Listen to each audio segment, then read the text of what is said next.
So a smart person would take iMovie not working and, you know, not film another video, but here we are.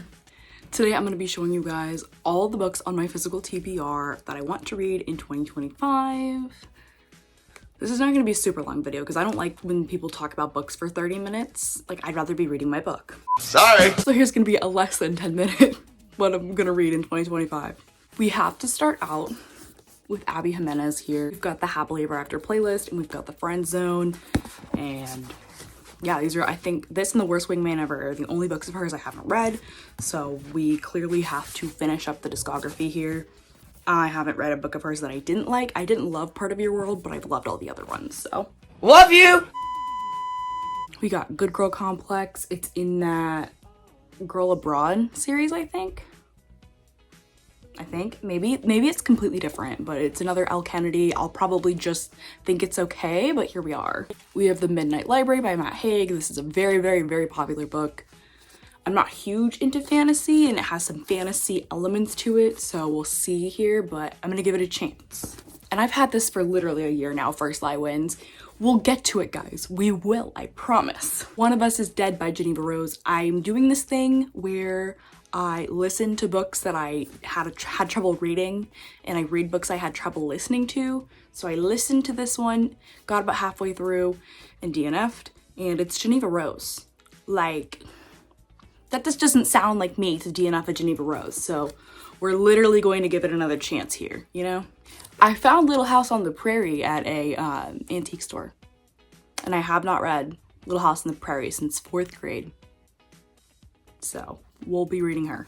We have a fantasy book here, After Alice by Gregory Maguire. It's a book I read before I got into reading, so I need to see if it's really good, you know what I mean? Same thing with The Bell Jar, I read it before I got into reading, so you know. Let's make sure I love Sylvia here, and I'm gonna put this at the forefront. These two books, again, I've had before I started reading, but we have to make sure I like them, because why am I keeping them if I don't? You know what I'm saying? We got The Castaways by Elin Hilderbrand, and everybody loves her. Like, my cousin loves her. And this is like the only book of hers that I read.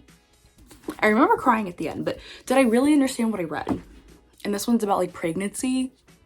Summer Snow by Nicole Bart. We have to make sure I like these. I found The Help at, I want to say, another like bargain store or something. And of course I read The Help, but haven't read it in a few years. So now I have my own.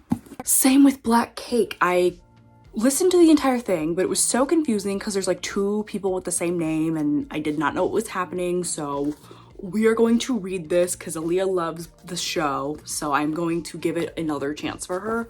I should probably put this at the forefront so I can make, you know what I mean? Like, if I don't want to get rid of it type thing. The Comeback by Ella Berman. It just looked very interesting. I believe this was from the dollar store. Medallion by Kathy Golke. Yeah, I think that's how you pronounce it. My mommy got me a blind date with the book. It's historical fiction. We'll see here. I don't have high hopes, but it could be okay. Things We Couldn't Say, and I should have read his name before I said anything, by J. Cole. Oh wait, Tyler Johnson. Oh yeah, no wait, Tyler Johnson was here. This was a book that Keely from Ink Drinkers recommended. It's really short, it looks like. So I'm hoping I like it, because we love queer romance. You keep your gay to a minimum. We got Mommy Please Don't Leave Me by Casey Watson. At first I thought this said Casey Anthony, so of course, you know, interesting. But it looked interesting. Like, what can I say? We love a good thriller. Same with All These Bodies by Kendare Blake. Kendare? Are you American? I don't think so. But I'm gonna read your book. Sadie, and I'm gonna be really honest, she just looks like Sadie Sink. So, mommy, right? And then I found this at Walmart. It was what? The Flower Sisters. It's got those weird pages, so we could end up hating this. Bye Baby by Carol Lovering. I've been wanting to read this for over a year now, so gonna put this at the top of the list. We have, of course, a Karen Slaughter book that Sarah picked out for me, so eventually we're gonna get to her. Next Best Fling, you know, it's gonna be one of those romances that I read in 5 minutes, so, you know. Rule of Three, it looked like a really interesting thriller that I also got from Ink Drinkers. These are all gonna be from Ink Drinkers right here. We have Keep It in the Family by John Mars, whatever. It sounded interesting. And I think that the phrase "keep it in the village" it's if you know, you know. It's fucking hilarious. Acceptance. Heartbreak Homes looked very interesting here. And then One of Us Knows by Alyssa Cole. Again. Interesting. So that is all the books I plan to read in 2025. And hopefully iMovie gets its shit together so we can edit this video. Because it's not gonna be a long video here. Anyways, I will see you in the next one. Hopefully. I'm not that entertaining, so if you don't want to come back, I understand.